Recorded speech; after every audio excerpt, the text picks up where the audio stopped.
అందరికీ very very good morning.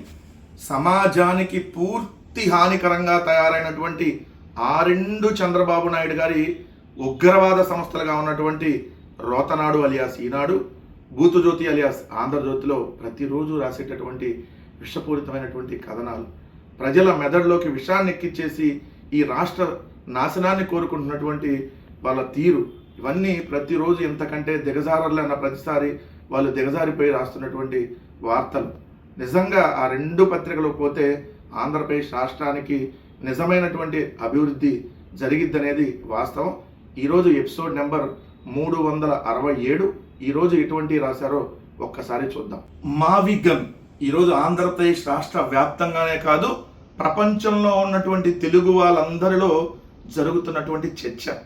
ఎప్పుడైతే జగన్మోహన్ రెడ్డి గారు మచిలీపట్నం, విజయవాడ, గుంటూరు ఈ మూడు కలిపి రాజధానికి కారిడార్గా చేసుకుందాం, దాని పేరుని మావి గన్ అని పెడదాం, ఒకవేళ మీకు గన్ అని నచ్చకపోతే జగన్ అని గుర్తొస్తాడు కాబట్టి ఇంకేదైనా పేరు పెట్టుకోండి, పేరుకైతే అభ్యంతరం లేదు అని చెప్పి ఏదైతే ఈ ప్రపోజల్ పెట్టారో, పెట్టిన తర్వాత మొత్తంగా జరుగుతున్నటువంటి చర్చ నిజంగా ఆలోచింపజేసేటువంటి ఒక మంచి నిర్ణయం.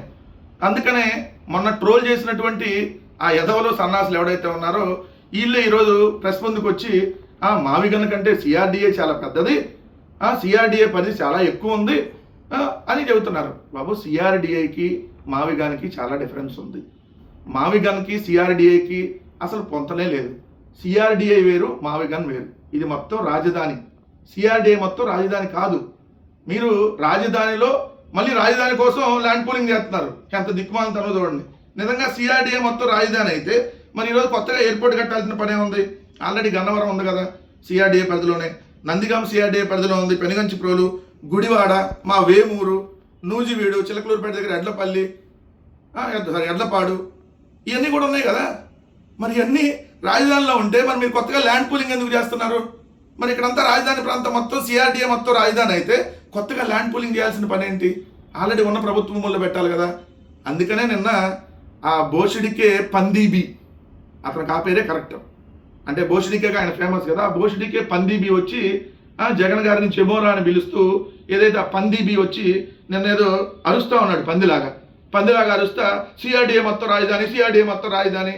సిఆర్డిఏ మొత్తం రాజధాని అయితే కొత్తగా ఎయిర్పోర్ట్ ఎందుకు కడుతున్నారా? రైల్వే స్టేషన్ ఆల్రెడీ విజయవాడలో ఉంది కదా, గుంటూరులో కూడా ఉంది కదా, మరి ఎందుకు మళ్ళీ కొత్తగా రైల్వే స్టేషన్ కట్టాలంటున్నారు? మరి దీనికి ఎందుకు ఏం సమాధానం చెబుతారు? క్యాపిటల్ పరిధి వేరు, సిఆర్డిఏ పరిధి వేరు. రాజధానిలో రాజధాని కోసం ల్యాండ్ పూలింగ్ తీసుకుంటున్నారు మీరు చెప్పినట్టు. మరి సిఆర్డిఏ మొత్తం రాజధాని అయితే సిఆర్డిఏలో క్యాపిటల్ కట్టడానికి ల్యాండ్ పూలింగ్ ఎందుకు? సిఆర్డిఏ పరిధి వేరు, క్యాపిటల్ పరిధి వేరు. ఊరకు మనం బలవంగానే సరిపోదు, బోషిడికి అని తిడితే సరిపోదు, దున్నపోతులాగా పందిలాగా అరిస్తే సరిపోదు కేకలెట్టి. పందీబీ, ఒకసారి క్లారిటీ తీసుకో, లేదంటే క్లాసులు పెడతా, ఒకసారి వచ్చి విను. ఈరోజు రాష్ట్రం మొత్తం రావాలి జగన్, కావాలి మావి గన్ అనేటటువంటి నినాదం వినిపిస్తూ ఉంది.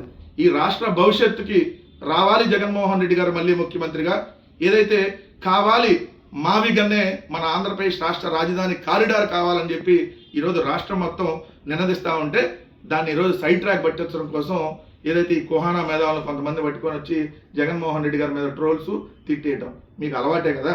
జగన్మోహన్ రెడ్డి గారు ఆ రోజు కోవిడ్ సమయంలో ఏదైతే కరోనా వస్తే పారాసెటమాల్ వేసుకోవాలి అని అంటే ట్రోల్ చేశారు. తర్వాత అదే WHO అదే చెప్తే సిగ్గు లేకుండా మళ్ళీ అదే పారాసెటమాల్ వేసుకొని బతికారు మీరు. ఇది కూడా అంతే ఉంటుంది. ప్రజలందరికీ అవసరమైనటువంటి ఆరోగ్యశ్రీ పథకం దివంగత నాయకుడు రాజశేఖర్ రెడ్డి గారు మొట్టమొదట ఈ దేశంలో ఆ స్కీమ్ని తీసుకుని వచ్చారు. అప్పుడు దాని పేరు రాజీవ్ ఆరోగ్యశ్రీగా. ఆ ఆరోగ్యశ్రీ అనేటటువంటి పథకాన్ని నీరుగార్చింది కంప్లీట్గా చంద్రబాబు నాయుడు గారు అనడానికి ఈ వార్త నిదర్శనం. 5 రోజులుగా ఆరోగ్యశ్రీ సేవలు నిలిచిపోతే ఆ 2 దినపత్రికల్లో వార్తే లేదు. అంతకుముందు సెప్టెంబరు, అక్టోబరు ఆ టైంలో కూడా నెట్వర్క్ ఆసుపత్రులు సమ్మె చేసి డిసెంబర్ కల్లా బకాయిలన్నీ 1 టైం సెటిల్మెంట్ చేస్తామని చెప్పి అప్పుడు ప్రభుత్వం హామీ ఇచ్చింది. కానీ డిసెంబర్ పోయింది, జనవరి పోయింది, ఫిబ్రవరి పోయింది, మార్చి పోయింది, ఏప్రిల్ వచ్చింది. వాళ్ళు ఏప్రిల్ 1 నుంచి సమ్మెకు పిలుపునిచ్చారు. ఇవాళ 6వ రోజు ఈరోజు ఆరోగ్యశ్రీ సేవలు వరుసగా నిలిచిపోయినటువంటి పరిస్థితి రాష్ట్రంలో ఉన్నటువంటి అన్ని ఆసుపత్రుల్లో. ఆరోగ్యశ్రీ లేకపోవటం వల్ల లక్షలాది రూపాయలు అప్పులు తెచ్చి ఏదైతే అక్కడ ఉన్నటువంటి రోగులు చెల్లించాల్సినటువంటి పరిస్థితి. కానీ ఈ వార్తే లేదు ఆ 2 పత్రికల్లో. అందుకనే ఆ 2 దినపత్రికలు సమాజానికి అవసరమైనవి, ప్రజలకి అవసరమైనటువంటి వార్తల్ని ఏ రోజు రాయవు అనటానికి ఈ వార్త ఒక నిదర్శనం. రెండోది చూస్తే ఇక్కడ వాళ్ళు ప్రధానంగా హైలైట్ చేసినటువంటిది జగన్ అంట ఒక కామెడీ పీస్ అని మంత్రి కొల్లు రవీంద్ర, జగన్ నవ్వులాట అని చెప్పి పట్టాభి, జగన్ అభివృద్ధి నిరోధ శక్తి అని చెప్పి పాదసారథి, జగన్పై రాజధానిపై జగన్ విష ప్రచారం అని మంత్రి సంజారాణి, ప్రజల ఆనందం జగన్ గిట్టదని చెప్పి మంత్రి నారాయణ. ఇట్లా వీళ్ళ స్టేట్మెంట్ని వీళ్ళు హైలైట్ చేసుకుని వచ్చారు. నేను సూటిగా అడుగుతున్నా, మనకి ఆరోగ్యశ్రీకి 3,000 కోట్ల రూపాయలు చెల్లించలేనటువంటి దిక్కుమాలిన స్థితిలో మీ కూటమి ప్రభుత్వం ఉంది. కానీ మీరేమో అమరావతి అనేటటువంటి ఒక రియల్ ఎస్టేట్ వెంచర్ కోసం 2 లక్షల నుంచి 3 లక్షల కోట్లు అప్పులు చేసి దాన్ని రేపు మొత్తం తిరిగి చెల్లించాలి అని అంటే 5-6 లక్షల కోట్లు అయ్యిద్ది, దాన్ని కడతామని ఎలా చెబుతున్నారు? ఇక్కడ 3,000 కోట్లకు దిక్కు దివానం లేదు. రెండోది, పిల్లలకి ఫీజు రియంబర్స్మెంట్ 8 టర్ములుగా పెండింగ్ పెట్టారు. ఒక్కొక్క టర్మ్కి ఏదైతే 700 కోట్ల రూపాయలు చొప్పున, అంటే అది ఒక 5,600 కోట్ల రూపాయలు పెండింగ్. వసతి దీవెన 2 సంవత్సరాల్లో 2,200 కోట్లు పెండింగ్. కానీ మీరు అమరావతి రియల్ ఎస్టేట్ వెంచర్ వేస్తాం, దానికి మాత్రం ఏదైతే 5-6 లక్షల కోట్ల రూపాయలు అప్పులు తెచ్చి మరీ కడతామని చెప్తారు. ఒక మెడికల్ కాలేజ్ కట్టడానికి 500 కోట్లు డబ్బులు లేవని చెప్పి ప్రైవేట్ వాళ్ళకి ఎకరం 100 రూపాయలకు అమ్మేస్తారు. కానీ అమరావతి అనే రియల్ ఎస్టేట్ వెంచర్కి మాత్రం మీరు 5-6 లక్షల కోట్లు అసలు వడ్డీ కలిపి చెల్లిద్దాము, అప్పులు తీసుకుని వచ్చి అంటారు. ఇదేం విధానం అర్థం కాదు. పిల్లలకు నాణ్యమైన భోజనం పెట్టడానికి మీకు దిక్కు దివానం లేదు. కానీ అమరావతి అనేటటువంటి చంద్రబాబు నాయుడు గారు రియల్ ఎస్టేట్ వెంచర్కి మాత్రం 5-6 లక్షల కోట్ల రూపాయలు ఏదైతే మన వడ్డీలు అసలు కలిపి కడదాం, అప్పులు తీసుకొని వచ్చేద్దాం లక్షల కోట్లు అని చెప్పి దాన్ని మాత్రం తీసుకొని వస్తానికి ప్రపోజల్ పెడతారు. అసలు మీ విధానం ఏందో క్లియర్గా అర్థం కావట్లా. ఇప్పటికైనా ఓ స్పష్టమైన విధానం మీకు ఏమైనా ఉంటే చెప్పి ఆడమని చెప్తా ఉన్నా ఈ కూటమి ప్రభుత్వానికి.